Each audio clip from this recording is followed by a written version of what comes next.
Hey y'all, Jen Hernandez, Loan with Jen. How does an escrow account work? So you are either forced to do an escrow account or you are considering doing an escrow account. You've watched our video on what does an escrow account mean. Stay tuned and we're going to talk about exactly how it works.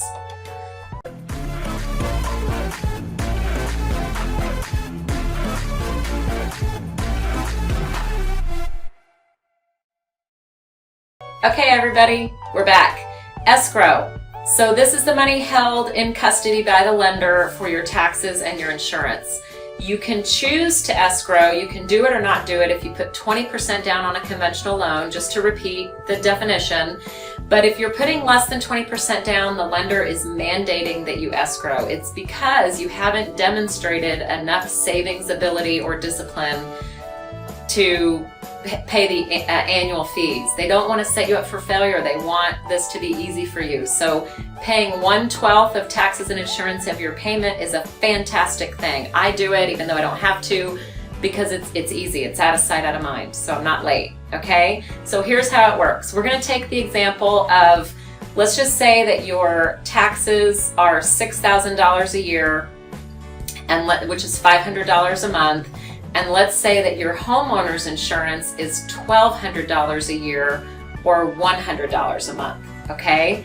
So at the closing, you are starting this escrow account. And so I'm gonna explain how that works. So the seller is gonna bring their portion. Let's say you're closing in October, 9 months have already passed. So the seller's prorated portion is being held at the title company and it's going to be sent to the lender. So the lender is going to have that money from the seller at closing, okay, once that all gets started. So don't worry, the title company will transfer all that money.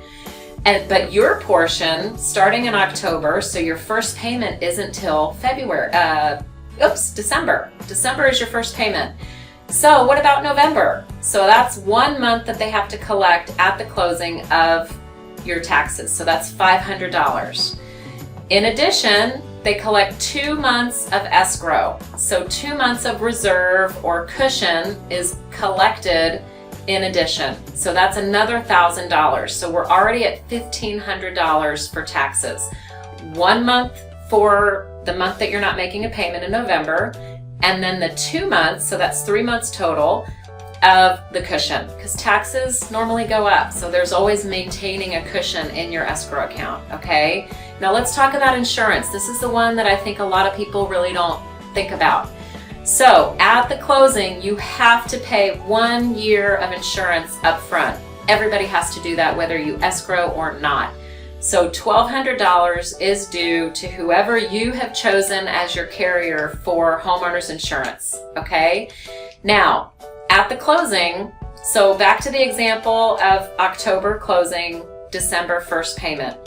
So when your insurance renews next year and it's paid for another year ahead, it's going to renew. You closed in October, it's going to renew in September. The reason is lenders always pay it a month early, because if you lapse in insurance, you are just, it's bad. What if you have a fire or something? So it renews a month early. So if you count on your fingers the number of payments between December, remember you closed in October and your first payment was December, until the next September, that's only 10 payments. December, January, February, March, April, May, June, July, August, September is 10, oh, there's my hands, 10 months, okay?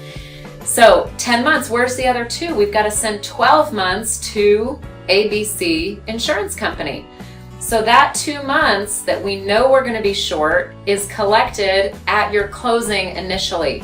So when you close in October of whatever year, we're collecting not only 1 year of insurance, but we're collecting that 2 months that we know we're going to be short. So we're collecting the $1,200 plus $200 more extra dollars that's going to sit there waiting for that time next year when it's going to renew. So I know I've thrown a lot of numbers at you, so I'm just going to recap really, really quick. At the closing, when you start the escrow account, you're putting 3 months of taxes, 1 month for the month you're not paying a first payment, and then the 2 months cushion. and then you're putting 14 months total, 1 year of the first year of insurance, and then the 2 months that you're going to be short later on, you're putting those 14 months in the escrow account, okay? So that's how escrow works, and then annually, ABC lender is going to pay those bills in full. And so one important reminder is every February, all the lenders all across the country, February and March is when they reconcile. So every February that you have an escrow account, you're going to get a reconciliation. And that is going to be a fun time where you're going to find out, did my taxes and my insurance that were paid the year before, did they increase? Did they decrease? Did they stay the same? So you need to watch our video on, oh my gosh, my escrow account is short. So when that happens, watch our other video and we're going to walk you through it. But I hope that you have enjoyed this and learned the mechanics of how an escrow account works, and we'll talk to you soon.